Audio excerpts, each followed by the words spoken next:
Now back to Morningline. Here's Steve Helms. And welcome back, folks, and thank you for joining us on this Thursday, June 23rd. If you'd like to be a part of the show, 862-9977, 1-800-375-0056. And, of course, don't forget to check us out on Facebook at KWTO News Talk Radio, where we post a lot of the things we've talked about today. And in studio with us, we are very pleased to have Matt Sims. He is a candidate for the 133rd District for State Representative. Good morning, sir, and thank you for being with us. Good morning, Steve. Good morning, Randy. Thanks for having me on. Yes. Thank you. And one of the things I wanted to ask you is, you're new to politics. So a lot of folks, if they don't know you personally, don't know who you are. So tell our listeners who you are and maybe why you're running for office. Sure. Well, let's see. Like I said, my name is Matt Sims, and I live in the 133rd District. I'm married. I've been married to Lisa Sims for 23 years.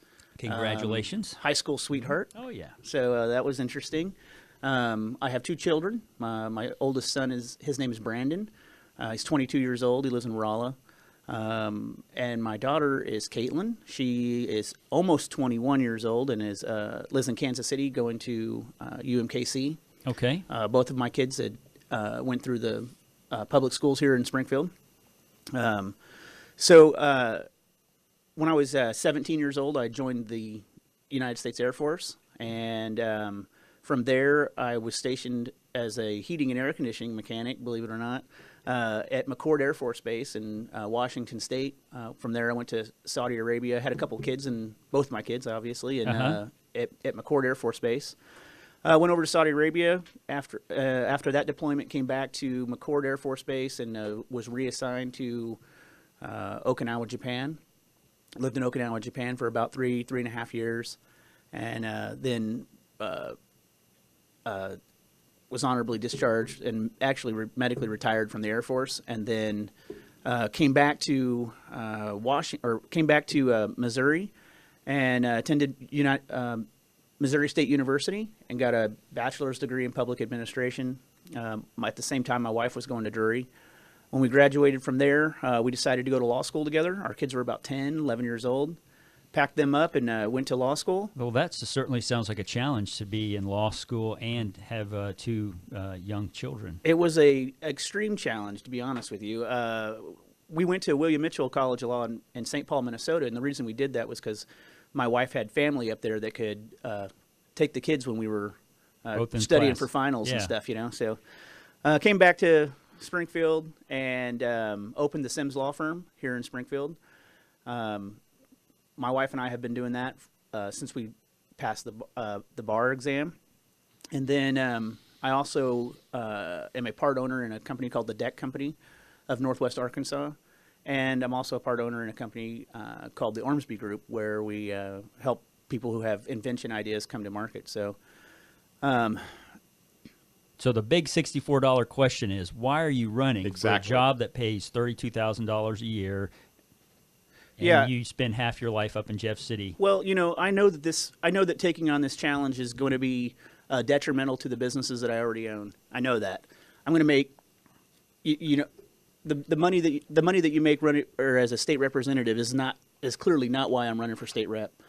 I think that people who have the ability to do, people who have the ability to, in the time to run for state rep, have an obligation to our communities to do that type of work.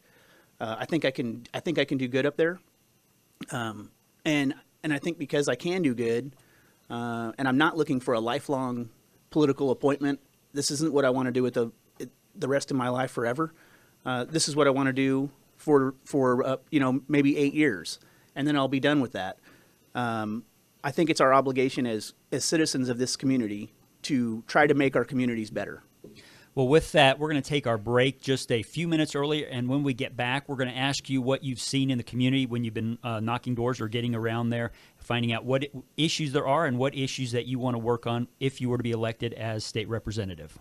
Now back to Morningline. Here's Steve Helms. And welcome back, folks. Thank you for joining us on this Thursday, June 23rd. And if you would like to be a part of the show, the numbers are 862 9977, 1-800-375-0056. Randy Wright is in the studio with us. John Henderson is our producer and keeping us on time and on target. And we are speaking with Matt Sims, and he is a candidate for state representative of the 133rd District.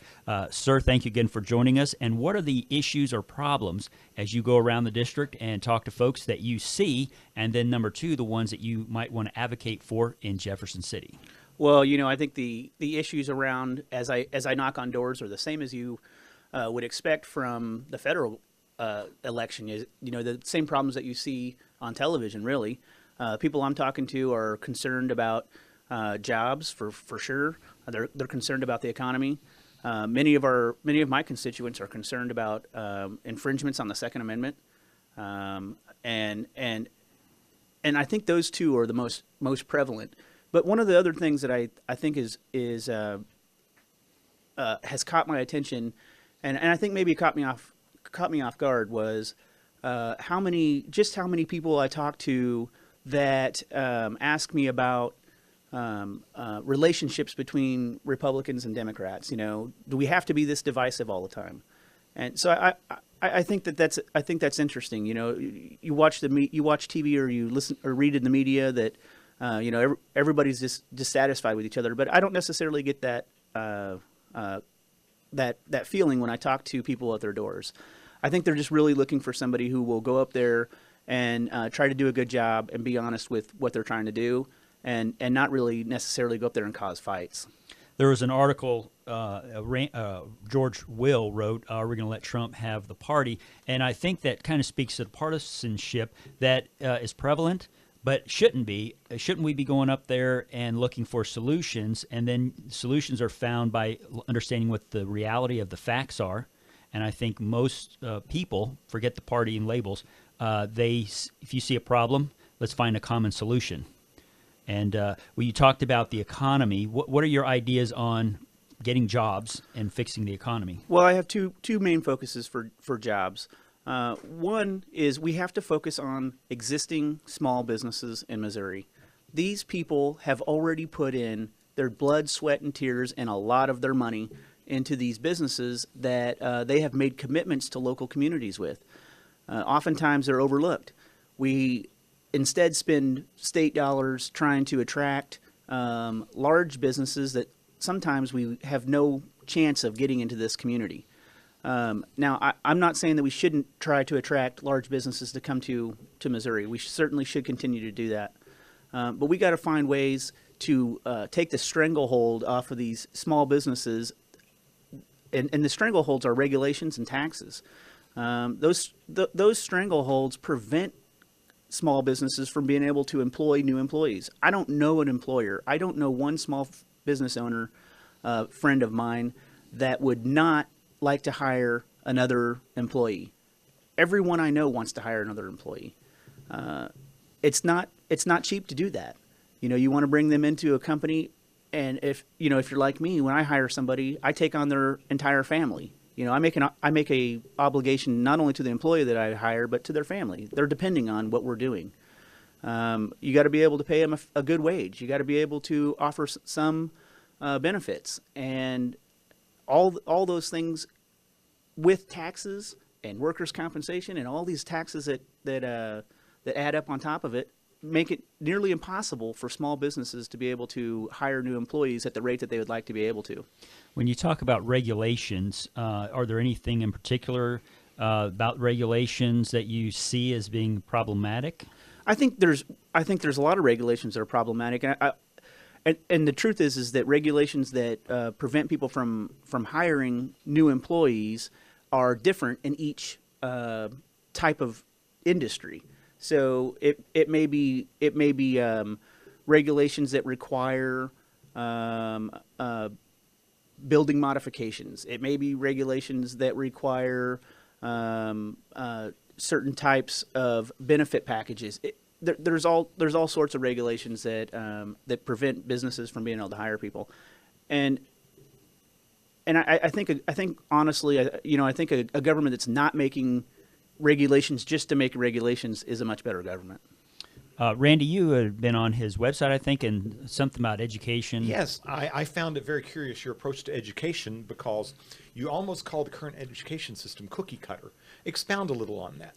Yeah, I think it is cookie cutter, and it's a result of this path to and the path along Common Core. We've decided that we want to make sure that every single student is taught exactly the same way and taught exactly the same thing. And the idea itself wasn't so horrible in thought, in theory. What they're trying to get to is a standard of making sure that all children are educated at the same level. Well, the problem is that's not possible. You cannot educate all children to the same level. Not all children are going to learn the same way that every other child learns. Each community has different standards of what they want for their children, you know. And what happens when you teach to those Common Core standards is you end up teaching to the test. And if your goal is 100% people, 100% of kids passing the test, well, that's never going to happen, right? So you have two ways of remedying that. One, either reduce the standards for the test so that 100% of people can pass the test, or focus on the kids that are not passing the test.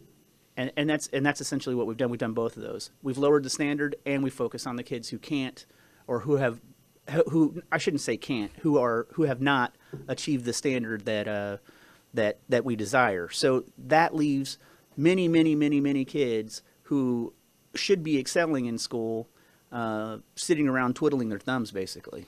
And if they're going up there, one of the things that I think a lot of first-year representatives find out is that how little they can get done because they're just learning how things operate and learning the ropes. And of course, that's normal. But if there was one law or piece of legislation that you could pass, what do you think your number one initiative or push would be as a state representative? My number one push would be to get rid of Common Core. I think that, and the reason that it would be is because I think that providing our children with the best education will help us in the long run on every other aspect that I care about, as far as, you know, jobs, businesses, those types of things. If we have the best employees available to new companies, people will come here. If we have the best educated children, you know, we'll see a difference in our state that builds off of that foundation. So I think that would be my number one thing. And then like I said, you know, taxes to me have to be reformed. We have to look at ways that we can take the stranglehold off of businesses. And I know that that's a controversial issue sometimes with people, but the fact is that small businesses employ the majority of people in the state, and we got to let them continue to do that. Specifically, when you say taxes, what kind of taxes do you have in mind? Certainly, corporate taxes. We got corporate tax we level. We have to take care of that. We need to be and, you know, I think we ought to be the lowest state corporate tax in the nation. You know, if we're gonna have any at all. I mean, we have to create an environment that allows businesses to excel. Everybody wants to be able to go to work in the morning, right? Right. And, yeah. You know, we want good jobs and we want high-paying jobs, but I think the Common Core. If we're all common, there is no exceptional. That's right. I agree with you on that. And I, you know, Missouri can lead the way in both of those avenues. There's no reason why Missouri cannot have the best schools in the United States, and there's no reason in Missouri why we can't have the leading economy. Why there's no reason why we can't have jobs being produced at a higher rate than other states. Now, I've got to ask, because I live in a city that's mulling over transportation tax. And I noticed when I went to your website, you address that and you talk about transportation taxes and that they should be used for what they're promised to be used for. Let me know a little bit more about that, since that's kind of a topic I've been mulling over in my own situation where I live. Sure. You know, I think that the states have a couple of common duties to our people, you know. And transportation is one of them. Education is one of them. Emergency response is one of them. The judiciary is one of them.